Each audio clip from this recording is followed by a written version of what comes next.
Thanks to everybody for coming. So this is day 4 of Research Week 2025. I think day 4 or day 176. So thanks to everyone for coming. So I'm just here to do a bit of housekeeping. I suppose the first thing is, as you can see, there's plenty of photography and videography going on today. So if you don't want to be included in that, please contact one of the organisers, noticeable by our pink t-shirts, and we'll arrange that for you. Also, if you could put your phones onto airplane mode or into silent and just put them away, and as said in the previous talk here, just to be present for the talk today. So myself and my sidekick Yvonne Kiley, I wouldn't dare call her that, only Katie called her that, so I feel I can call her that now. Myself and my sidekick Yvonne Kiley, we're very fortunate to be part of the promotional video for the Ageing Research Centre, and we are very moved by the work that they do, and particularly by the patient involvement testimonies on that day. So our first talk today was very moving already, so I think we're ready for more emotion now today. So without further ado, I'll pass you over to Katie Robinson. Thanks, Richard. Morning, everyone. Good to see you all, and thanks so much for coming along. I'm co-director of the Ageing Research Centre, and from the very beginning, when we got this grouping of researchers together around chronic pain in the University of Limerick, we had a very strong group of colleagues, mainly from the School of Allied Health, who are interested in improving outcomes for older people who live with chronic pain. And as we age, we're more and more likely, as the years go on, to live with and experience chronic pain. And delighted today that we have 4 exceptional colleagues presenting. I'm going to introduce them. They're going to give us 4 short presentations on their research areas. And then at the end, we'll have an opportunity for a short panel discussion. Now, there we go. Nice loud ringtone. Just Imelda Doolan disrupting everything there. Name and shame. So first up today, we have a colleague from the Department of Maths and Stats. And from the very beginning, Dr. Helen Purtle has been a founding member of the Ageing Research Centre, and just a joy to collaborate with as a colleague. She's Associate Professor of Statistics and Data Science, and she's presenting today on a series of different studies drawing on longitudinal Irish data on older adults, the TILDA study. And delighted to welcome Helen.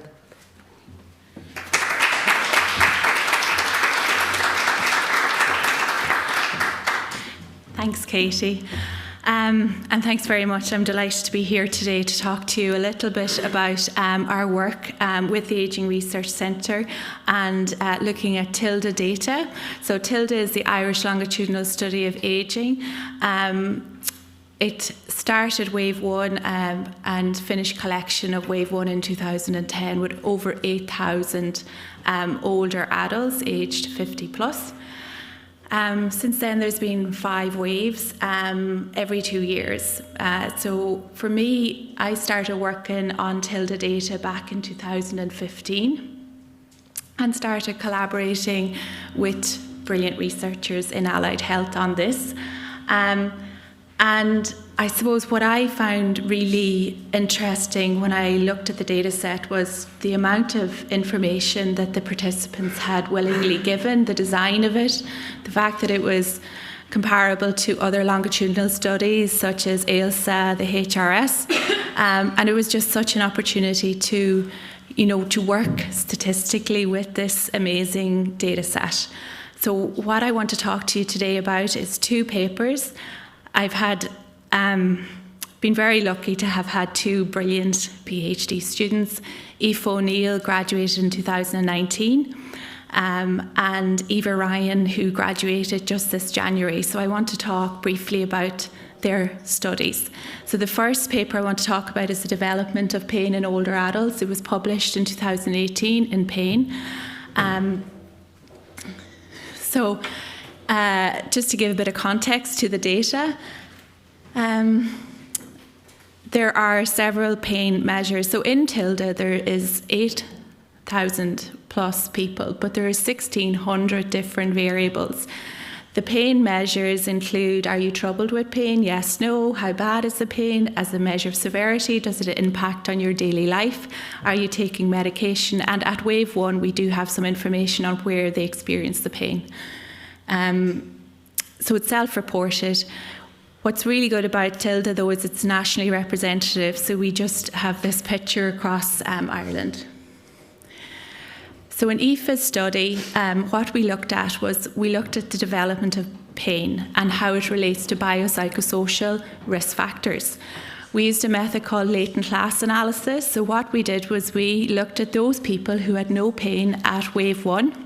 We used latent class modelling to identify 4 different groups according to indicator variables that measured mental health, physical health, physiology and lifestyle factors. And what we were able to find out is that we had 4 categories or groups or latent classes: those who had low risk, which 51% of these older adults had really good health across these variables, which was good. Then we had a category of around 28% of people who had poor physical health, but their mental health was good. 13% had poorer mental health problems, but their physical health was good. And then we had a high risk category, which really had, these people had poorer health across these different measures or indicator variables.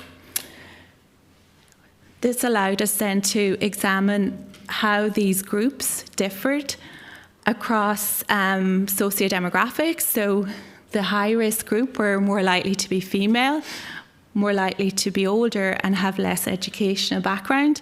The mental health risk group were actually the youngest age group, and then the low risk appeared to have more likely to have health insurance, so maybe they had more financial support. What we were able to do then in the analysis is that we were able to look at how many of these people went on to develop pain at wave 2. So 17% of these people developed pain at wave 2. And I hope you can kind of see it, but in the physical health risk group and the mental health risk group, we had just over 20% of those people developing pain, and in the high risk group we had 35%. So what we were able to show using the analysis, and this table was further examined using statistical modelling to account for confounding factors. Really, this paper showed that the development of pain in older adults is linked to a range of biopsychosocial factors, and one of the findings and conclusions in the paper was that treating pain as a standalone clinical symptom in older people is maybe limited, and we really need to think about their wider health, their social circumstances, and that needs to be considered comprehensively. So that was Aoife's paper on the development of pain. I want to talk a little bit about a second study, and this was Eva Ryan's study for her PhD, or one of the papers that she published.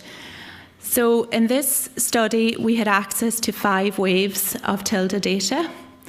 And what we focused on was looking at socio-disparities in the longitudinal data, changes in pain over time, and also potential biases in looking at these pain estimates in longitudinal studies. So these plots are in the paper, and what we have is a pain score on the left hand, or the vertical axis. And in the first plot there, we can see the burden that females have as regards pain, so they're more likely to have higher pain scores. Age doesn't seem to be as big a difference across the waves. Education, then, there we can see those big differences in that those who have none or primary education did have a higher burden of pain. And then we can see the difference then in health insurance as well. So again, this is kind of really confirming a lot of what's in the literature, that we do see these differences, the socioeconomic disparities.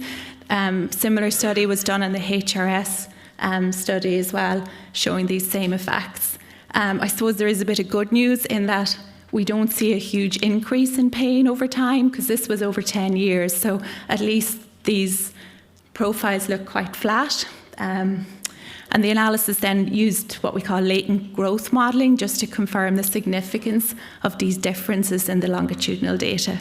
But I think a picture tells 1,000 words, and these plots are quite convincing. Another plot that Eva produced for her PhD, which when I saw it, I was just so impressed. Because when you have a lot of data and you have a lot of things going on, it really is useful to have a very good picture. And this was really, Eva's work was to try and identify, if attrition. So when we have longitudinal studies, and even studies like TILDA, where they're very well run, people are lost to follow-up over time, or people unfortunately pass away. This plot is a alluvial plot, and it shows the transition of people through the pain statuses. So some people have no pain throughout, they're in yellow. Some people will transfer between the different pain groups, and then you can see the purple and the dark purple at the bottom. So the purple is those who leave or lost to follow-up, and then the dark purple are those who were confirmed deceased. And so looking at this plot, we can see a lot. We can see that the proportion of those who are either no pain, mild pain, seems to be kind of steady in relation to those that are remaining in the study. But then we can see that we are losing, and it's maybe not that surprising that after 10 years we have lost 40%. So we need to be kind of cognizant when we analyse data that we could be missing people. So what Eva's analysis showed was that those people who had severe pain at wave 1 were more likely to die really by wave 5. So they had a higher risk of mortality. So what this could mean is that looking at longitudinal data, we may underestimate the effects of pain because those people might have left the study by the time we actually look at them. And then just to kind of summarise as well, we have these socioeconomic disparities. That was the finding. And then really, I suppose, we need people to be aware that, you know, policymakers, that these should be addressed. There are clear disparities in older adult pain levels.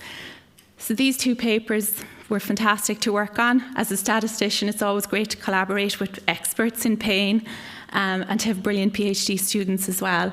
And just to leave you with a series of publications in TILDA that we've looked at over the last few years. And I'll hand it back to Katie.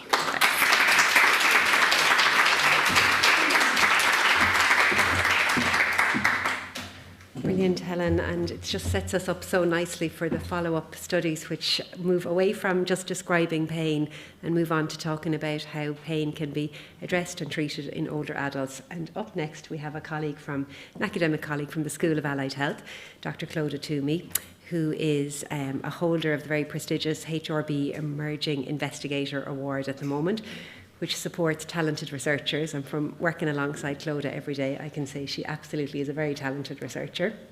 And Clodagh is going to present on her ongoing work at the moment on GLAD Ireland. And I'll leave Clodagh to explain what it is rather than butcher a description of it. So you're very welcome, Clodagh, and thank you.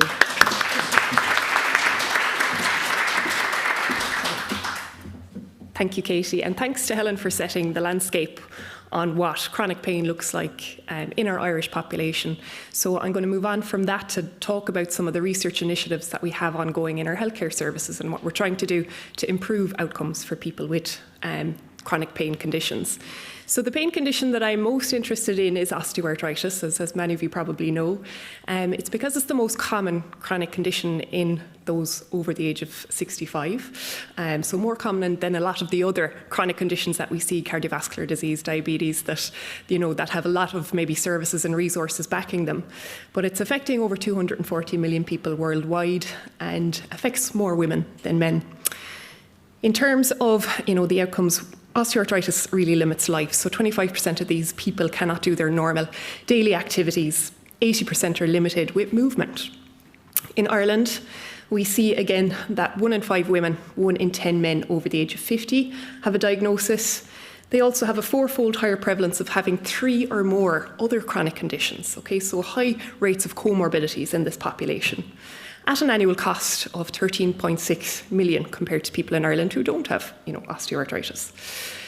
So just to give you a snapshot on what the overall evidence says, we've loads of evidence to say what works for osteoarthritis and also what doesn't work. So this is kind of a combination of all of our clinical guidelines globally. And it's kind of a treatment pyramid. So what we're looking at there at the bottom is our first-line treatments of education, exercise, and weight control for people who need it. These are safe treatments, they're effective treatments independent of severity of disease and pain, so should be offered to all people who have a diagnosis. Our second line of treatment then, as we're moving up the pyramid, are things like our pharmacological pain relief, passive treatments may be given by a therapist, injections, things like that. So these are called our second line treatments because we don't have as much effective evidence for them working long term. They might have some short term effectiveness, but they usually carry a higher risk and also a higher cost. And on the top then is surgery. So people who have trialled the other parts of this pyramid, treatment has maybe failed, pain is quite severe, go on to get surgery, but not everybody, okay? And not in everyone is it a progressive disease either, so most won't need surgery. But we can see it's a pyramid, so that means that the education, the exercise and the weight control is important at each of the higher levels as well, okay? One doesn't replace the other. We'll always need those first line treatments. So we have all this great evidence to say that exercise, education, weight control works to relieve pain and delay surgery in these people. The problem is that implementation of this is very poor. So actually we found that less than 50% of Irish people with osteoarthritis get referred to physiotherapy or even referred to exercise. Okay, so that is a problem. Often we see that pyramid is inverted. Okay, people are getting referred to surgery before they've trialled everything else. So we needed to do something about this. So this Emerging Investigator Award that Katie described, it was really to bring in an evidence-based programme to Ireland that we know works globally. So it was the Implementation of Osteoarthritis Clinical Guidelines Together project, and it was to bring this evidence-based programme called GLAD, which stands for Good Living with Osteoarthritis Denmark, and it's available now in 11 countries globally. So that has data behind it. We knew it already worked. It's an international programme. It consists of 12 supervised group exercise sessions and 2 supervised group education sessions. And that education component is often missing from our interventions, and we consider it a really important part of managing these long-term chronic conditions. So that's probably a unique factor from it.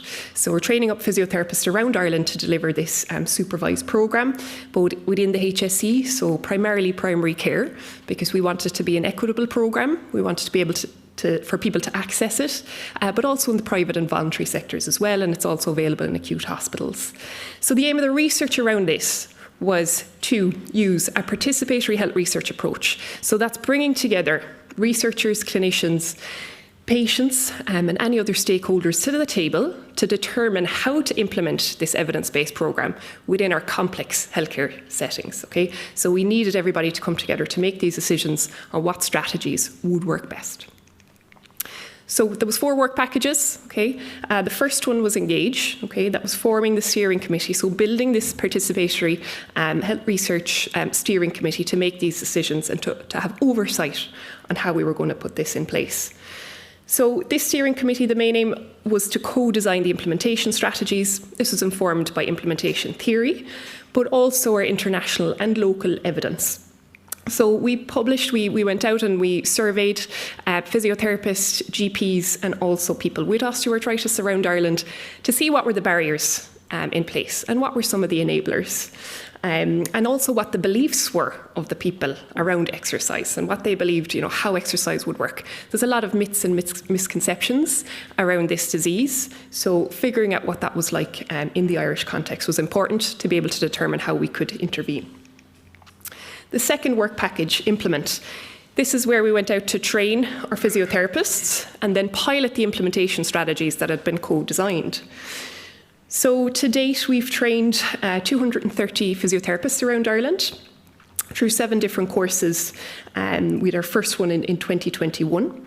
And a lot of those courses have been held here in UL, but we've also gone out to primary care regions where they've invited us to come and deliver courses. So we did one in Wexford and one in Dublin, and then the primary care team are able to implement the programme then in their settings. So we, as I said, really targeted the public sector, but we've had some private practitioners as well. And then our PhD student at the time, now postdoctoral fellow, Dr. Avantika Vardwaj, went out to interview those who implemented the programme, both the physiotherapists and the people who partook in the programme, to then figure out what were the barriers and facilitators to those who had been through it, okay, to get learnings from that then to be able to adapt our implementation strategies. So Avantika is now very much an expert in the area of implementation science and the consolidated framework for implementation research in that regard. So that was really useful for us, for Avantika, to be able to bring that back to the table and then adapt our strategies. So the third work package, evaluate. Our primary outcomes for this research study are actually around implementation as opposed to how effective the programme is. Because we kind of knew the programme was going to be effective anyway, okay? We are monitoring that, and it's a nice reassurance to know that, it is affecting patient outcomes. But what we really wanted to know is, how well it's being adopted. Is it acceptable? Is it feasible? Is it sustainable? So in our pilot programmes, we were able to look at some of these outcomes. And we found the GLAD intervention to be acceptable, appropriate and feasible within different physiotherapy settings. Adoption was about 34%. So out of all of those physios who came to the training, about a third are implementing a programme. Okay, so that's where we think we can focus a bit more efforts. Penetration seemed to be more successful in acute hospitals because they had more resources available. So they were able to train up 2 or 3 physios at a time, whereas the primary care physios who might only have 1 in practice had a lot of competing interests as well. Okay, so they were only allowed to see their priority 1 patients, those with falls, those with fractures, as opposed to seeing the chronic conditions. So that's an issue. And also an exploratory outcome, we'll have a look at our healthcare economic evaluation down the line as well. So, as we said, a nice reassurance is to know that the patient outcomes are improving, and we publish on our annual reports on a yearly basis. So, to give you a snapshot of that, some of our patient-reported outcomes, this was based on our 2023 annual report with 297 people in Ireland who had been through the programme with their physio. We saw large reductions in pain, 16 to 32% reduction, really large reductions in medication use as well, improved functional outcomes, so improved walking speed and quality of life. And importantly, these changes were actually maintained at the 1-year follow-up. Okay, so it's usually an 8-week programme, but 1 year later, these improvements were maintained. 3 and 4 participants rated their problem as somewhat better, better, or much better, high rates of satisfaction, and really high rates of attendance as well, which was surprising to our physios who had been part of it. So they said that, no, there's no way they'll keep coming back. We keep losing people to drop out. But the fact that there's education embedded within the intervention as well meant that people expected, maybe a slight increase in their pain when they start exercising. But knowing things like that's safe, that's acceptable, that's normal, meant that they stuck with the programme. Okay, so that's a really important part. And to date, we've over 800 patients registered on our database. So the third work package, this is actually supposed to be the fourth work package, is share. So that idea around myths and misconceptions, we don't just need to target, the patients, the physios, also the GPs, the consultants, the wider public about this programme, about, how exercise is safe and should be given to everyone. So we've done some videos, we did a UL Impact podcast, we have a website, we've delivered clinician and patient workshops, and it's also now part of the clinical hip and knee pathway with the National Clinical Programme of Trauma and Orthopaedic Surgery. So they're important things that we kind of continue to work on. So our next steps really are to adapt some of those strategies. We've 1 year left of funding to tackle this, to increase adoption, to increase sustainability of the programme and really embed it within the healthcare system. To perform a healthcare utilisation and cost utility analysis. So again, really important to bring that back to the policymakers in terms of that major barrier that we found again. So not enough physios being able to deliver these programmes, and what can we do about that? So policy briefings to increase our workforce capacity will be a really big target for me for the next year. So just want to acknowledge some of the co-investigators from UL, Norley Kennedy, Anne McFarlane, Liam Glynn, John Forbes, and also in the Southern Denmark University, Ava Roos and Soren Sko, our brilliant steering committee who we meet with regularly, postdoctoral fellow, research assistant, and all of our GLAD tutors as well who helped to deliver the programme. So thank you very much, and I'll hand you back to Katie.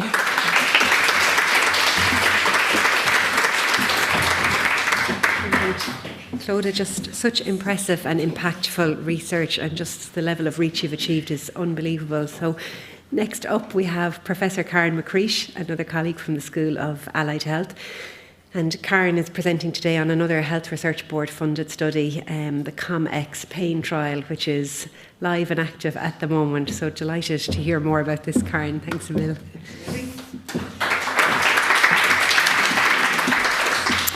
Thank you very much, Katie, and to the HRI for supporting us here today in Research Week.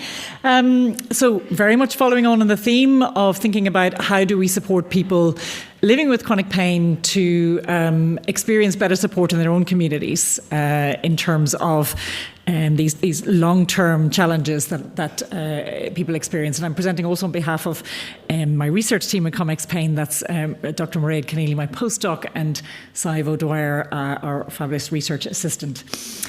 Helen set the scene very well for us, but just to really maybe tell the story a little bit more about how living with chronic pain might be experienced. And while this is a stock photo, this story is very typical of the people who are within our trial.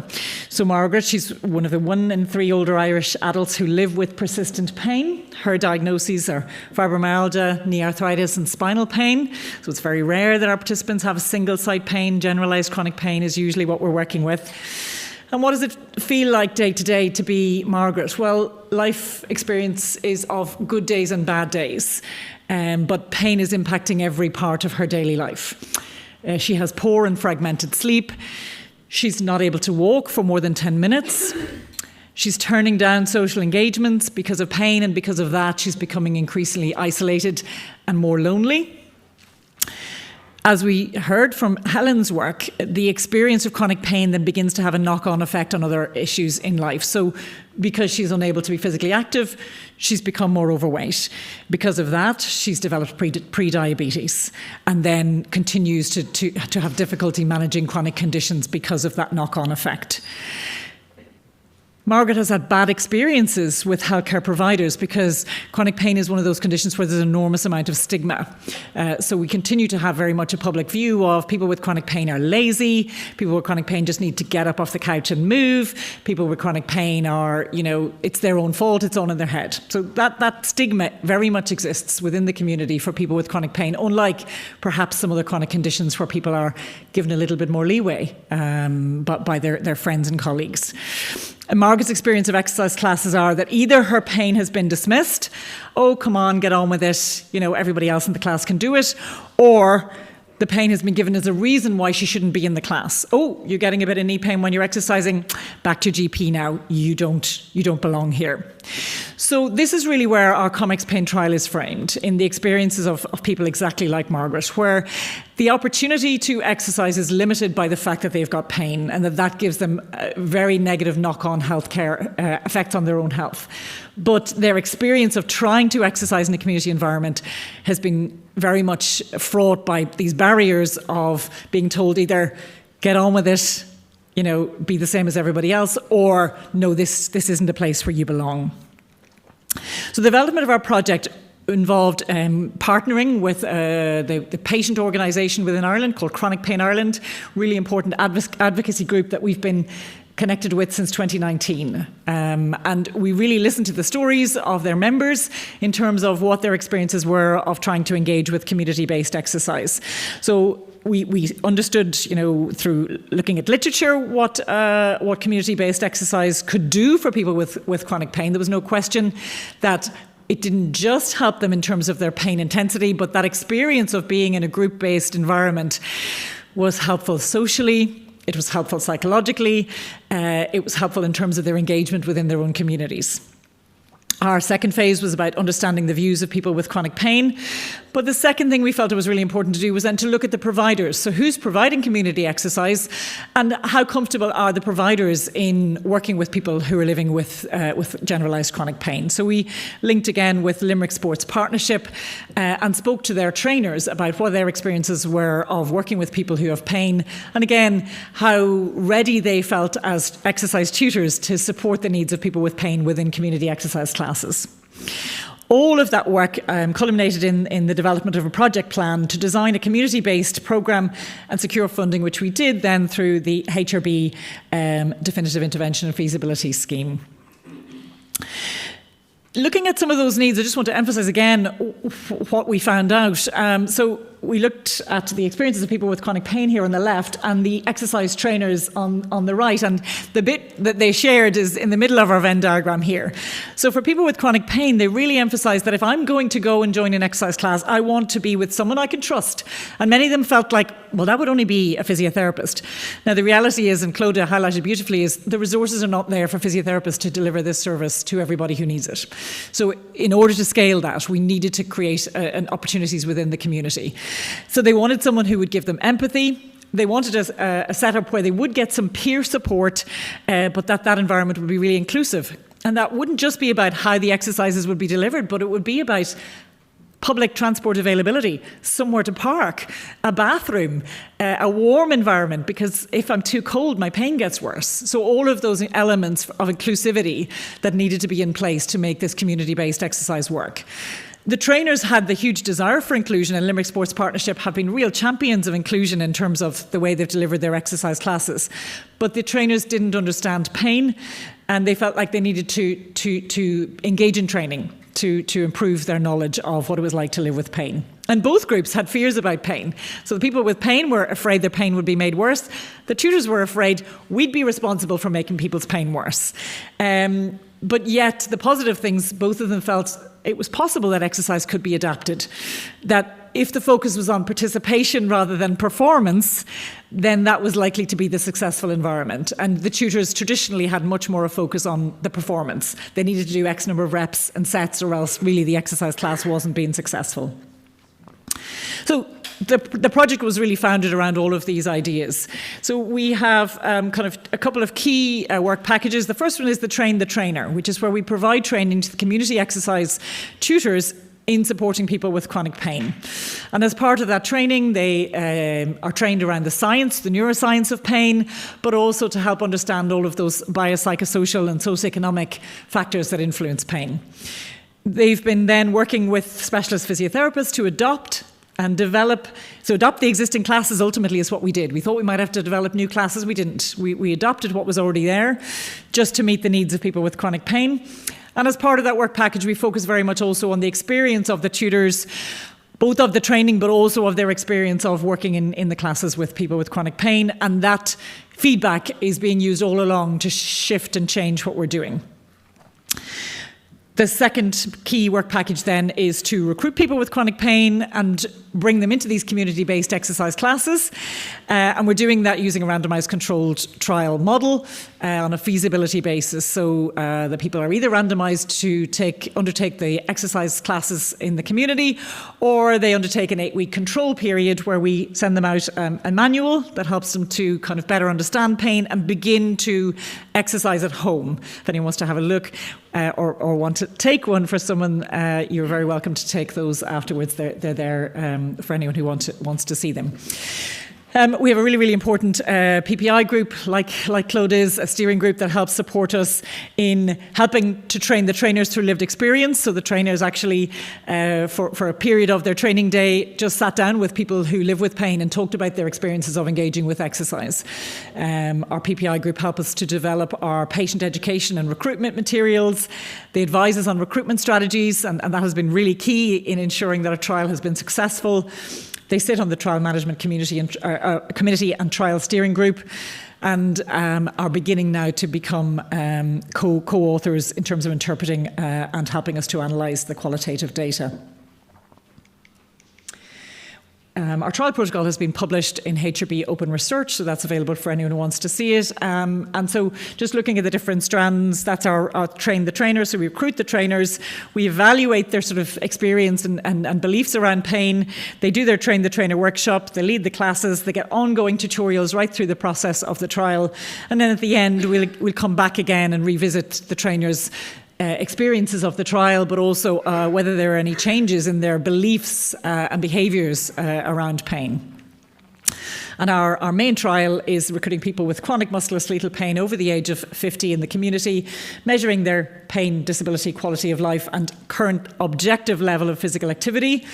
They're randomised to either undertake the classes or have the education manual for 8 weeks. We follow up at the end of that time period, particularly focusing on the feasibility outcomes, so recruitment, retention and acceptability of the programme.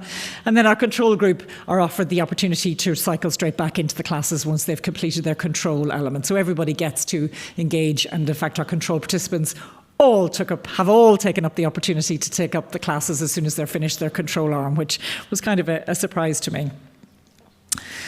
We're very closely engaged with a group in the UK called Flipping Pain, and that is a group, a social enterprise. who are really focused on the idea of changing people's perception and changing the stigma around pain, but also helping to reduce the development of chronic pain in the future. Because if we understand acute pain and the development of pain better, ultimately there will be less people experiencing chronic pain in the future. So these are the kind of messages that we're giving to people, which is clearly that persistent pain is common and can affect anyone. Everything matters when it comes to pain, so all of these biopsychosocial factors. Medicine and surgery alone are not the answer, and understanding pain is key. And that recovery is indeed possible with the right supports. And again, these are the kind of messages that we have for our patients within the group. So what exercises should I do? How should I do it? And things to think about. So these are all just simple key messages that are supporting people's improvement. So far, we've screened about 150 people, and 92 have been randomised within the trial. We've delivered lots of classes, including Pilates, Aquafit and yoga classes, and these have been 6 to 8 weeks, and we're today starting our last round of classes and looking to finish up early in the summer with our trial for the moment. We have an ongoing process evaluation looking at the qualitative impact of the work that we're doing. And the exercise trainers saying some wonderful things to us. And it's been really, really valuable to have that input from the trainers as we go along. Things like they're saying to us now, well, before the training, I'd say back up, stop if someone was reporting pain. But now I'd ask more questions about the pain to try and understand it. And just really fantastic things like, now I know pain is not the goal within my class, but it's not bad. It's not a bad thing. And that's a new message, really, that they're giving. That pain in itself is to be expected to some degree, but can be managed. They're doing fantastic things like adopting the classes on the fly and really changing the language. So instead of sort of instructing exercise, one of them said, I don't instruct exercise anymore, I just invite it. And even just that change in language is so important when people are living with pain. The participants are, again, giving us really important feedback that's shifting and changing how we're doing things, really looking for this to be more sustainable. So what do? I'm at the end of 8 weeks now, and yes, I'm going out for walks and I'm changing my behaviour, but who's going to continue to support me? Things like, I find it really liberating going into the pool. I felt every bit of my age, but when I was coming out, I felt like this is not as bad as you thought it was. We're seeing them obviously developing their own peer groups and making loads of suggestions about accessibility and inclusion, again, for future developments of this work. So, as I said, trial is still really hot in action, and we're beginning to do the evaluation.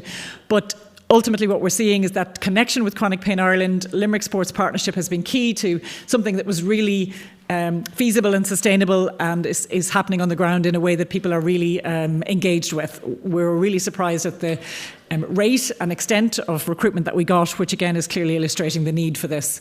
I look forward to really reporting the results of this trial later in the year or early next year. Thank you.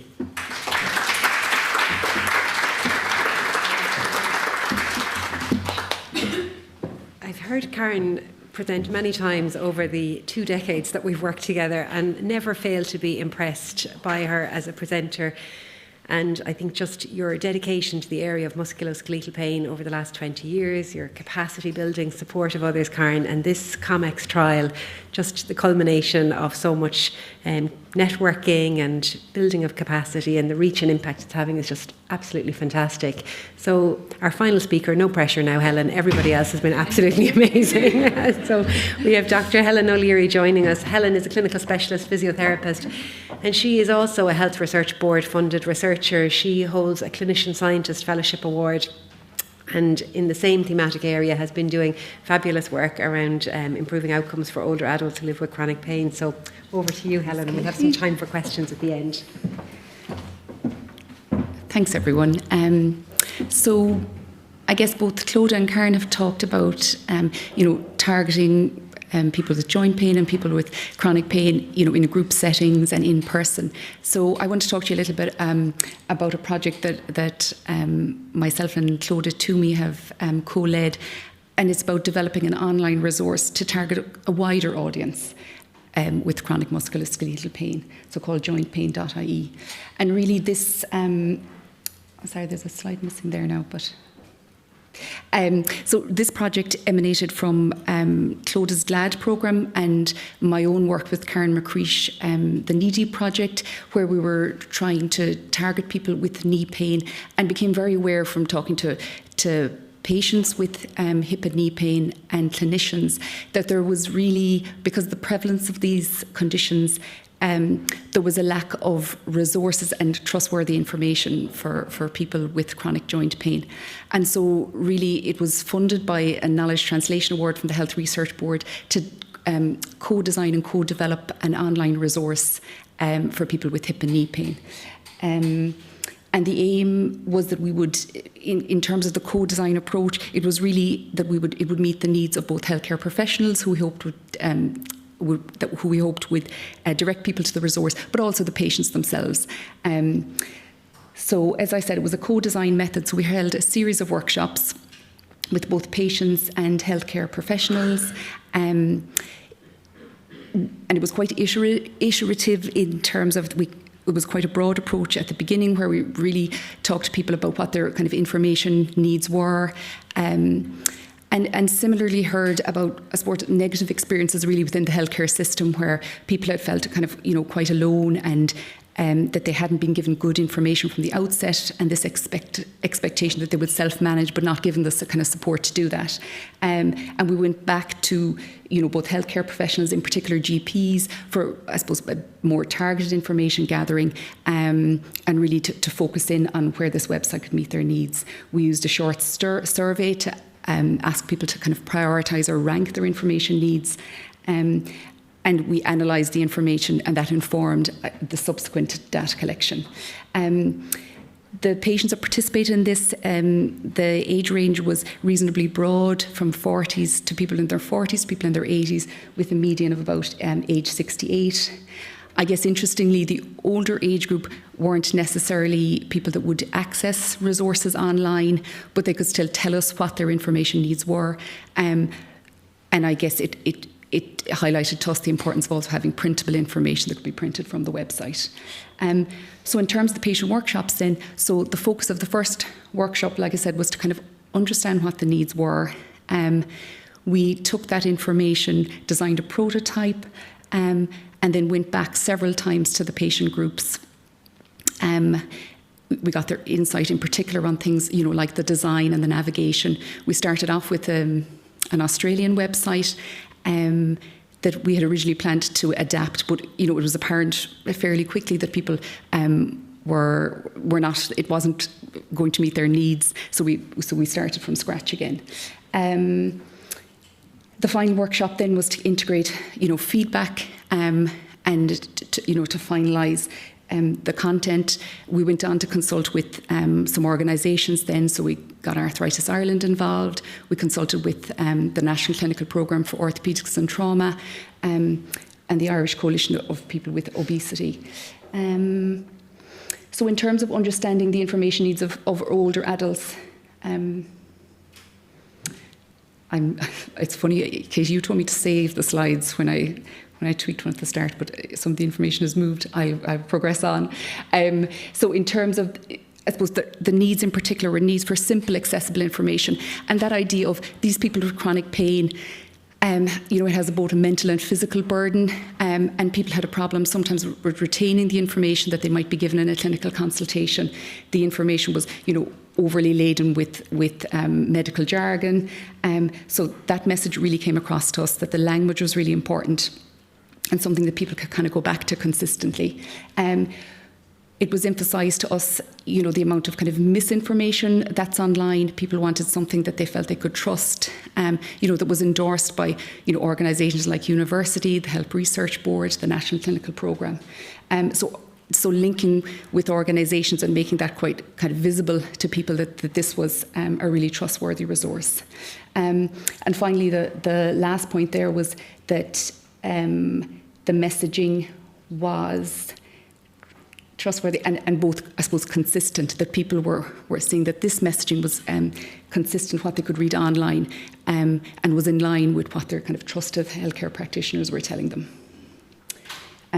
People wanted information about their treatment options, so they were being told to self-manage by clinicians, but they wanted to know how to do that. So practical information on exercise, on diet, on sleep, on managing stress. So all those lifestyle factors that I guess as clinicians we advise people to pursue, but that more detailed information on the how-to. In terms of the healthcare professionals, they really wanted a resource that would support the messages that they were giving people. So having an available place to direct people to, I think, is important for those who aren't confident in their own self-management. Obviously, time constraints are certainly a thing in GP consultations, and this was also highlighted by physiotherapists. So there just isn't the time there, and sometimes joint pain can be fairly low priority compared to the other kind of comorbidities that these patients often have. And then finally, again, something that was consistent, if people are receiving mixed messages, that can be quite confusing. In terms of, for patients, the categories of information, when we brought together the data, there was, certain priorities. People wanted an explanation for their symptoms. They wanted information about the future, what the natural history was, so what the likely prognosis was. People were looking for self-management information, in particular, both exercise and surgery. And even if surgery wasn't something, that was necessarily on the table, they still wanted to know why not. So more information on that. And we had input from Dr. Finbar Condon in Croom, and he gave us a lot of kind of good expert videos on total knee replacement. In terms then of the preferences for how information should be presented, so like I said, simple, accessible information. Patients were really interested in expert videos. They were really interested in hearing other people's stories with pain. There was an emphasis on information being visual, so infographics, and that exercise information would be kind of in different formats, so both printable and video. So this is what the website looks like. There's the option with knee pain to choose from several conditions, and similarly with hip pain. Just again to give you an idea of kind of how we responded to some of those patient needs. So again, in terms of, for example, what causes knee osteoarthritis, that it would be both visual and interactive. Use of infographics when it comes to management of weight, that the how-to when it comes to exercise would be both in printable format and exercise videos. I have the QR code there if anyone wants to take a picture of that. In terms of our future plans, so it's launched for 1 month now, so we're hoping to have a look at the Google Analytics. It's had 14,000 views so far. And so we're hoping to have a closer look at that information. We'd like to publish our co-design methods. The HSE have reached out to feature a link to the website on their HSE website. So I think, again, that will really kind of help with the dissemination of this. We'd like to include, I suppose, move beyond hip and knee pain. So we have a lot of, fantastic expertise in musculoskeletal pain in the School of Allied Health, so hopefully including shoulder pain on the website. So I think jointpain.ie is, really filling kind of an important vacuum that's there in the Irish healthcare setting. I had a teaching session with trainee GPs yesterday, and when I showed them the website there, just again the really positive response. Really keen to have business cards so that they can give something to their patient going out the door, and to kind of take away, to feel that they were kind of meeting those information needs when it comes to chronic joint pain in older adults. That's it.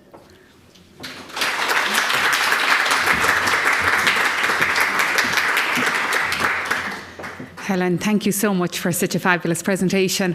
My name is Rose Galvin. I am co-director of the Ageing Research Centre with Katie. We just had 4 fantastic speakers today, and if I took a few take-home messages from it, it's firstly the value of working across disciplines. Helen, the outputs that have been generated as a result of working at the Ageing Research Centre, and the Ageing Research Centre has to thank the Health Research Institute, the HRI, for its continued support of the work that we do. But secondly, Research Week is all about research impact, and I think what we saw today was impact outside of the traditional academic context. So like this jointpain.ie website, I've heard this presentation a few times, and I just think the the resource that can be to older adults living with pain, and lots of people living with chronic pain, not just older people, just exceptional, that's evidence-based, that's informed by users. So genuine congratulations to all of our speakers, and sincere thanks for sticking with the Ageing Research Centre. We're open for business, so please, if anyone has an interest, not just in chronic pain, but in older adults in general, in terms of health service use, or any questions that you have that you would like to become involved, please, we're open for business. You can contact any members of the team here. We're going to wrap up now because I know there's another session on soon, but all of the speakers today are going to be outside afterwards for lunch, we hope, Richard. Not just pastries. We'll forget the healthy UL policy just for today. So thank you all again. We'll wrap up, and thanks to all the audience for coming. I know there's lots of events to go to, and I hope you learned, like I did, from all of the events that have run over Research Week. So thanks again, and enjoy your afternoon.